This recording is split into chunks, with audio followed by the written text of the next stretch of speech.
Jacob is finally coming home. He has spent 20 years in exile, building a massive fortune in livestock and a large family. But as he approaches the border of his homeland, he is terrified. 2 decades earlier, Jacob manipulated his blind father to steal the family blessing. The betrayal was so complete that his twin brother, Esau, swore to kill him. Jacob fled the very next day. Now, waiting at the edge of the land of Seir, Jacob sends a scouting party ahead to gauge the temperature of his return. The scouts come back, and the news they bring is the worst-case scenario. Esau knows Jacob is here, and he is already marching to meet him, bringing a force of 400 men. In the ancient Near East, traveling with 400 men signaled military intent. To Jacob, this is a heavily armed execution squad, mobilized to settle a 20-year-old blood feud. All the wealth he has accumulated, the massive flocks and the herds, means nothing now. His past has caught up to him, and he has to figure out how to survive the next 24 hours.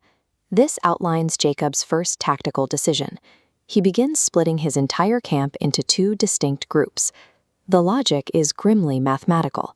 If Esau slaughters the first group, the second group might have enough time to escape.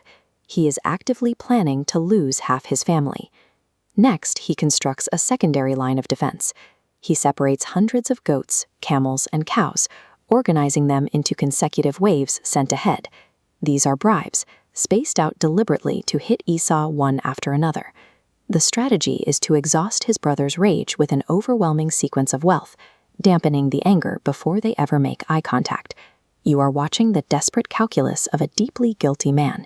He is treating his life's work and the people he leads as expendable assets to buy off his own death sentence.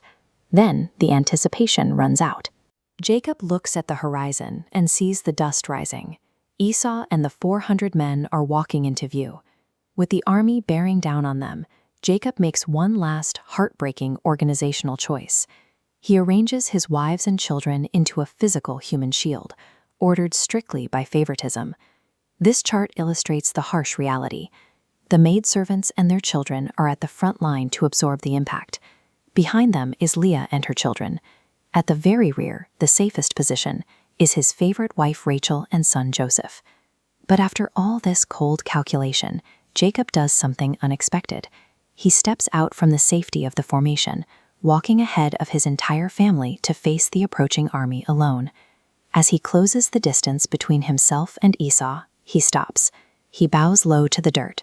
He steps forward and bows again, 7 times in total, an ancient posture of absolute submission.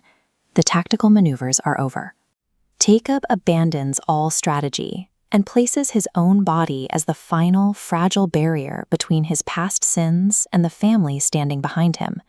The 2 brothers are finally face to face. But Esau doesn't draw a sword. He doesn't issue a command to his men. He breaks from the ranks and he sprints toward Jacob. He throws his arms around his brother's neck. He falls on him in an embrace, and both grown men collapse in the dirt, weeping together. Esau had assembled the 400 men as an honorable welcoming party, a royal escort meant to celebrate his brother's return with dignity. For 20 years, Jacob had lived inside a psychological trap of his own making.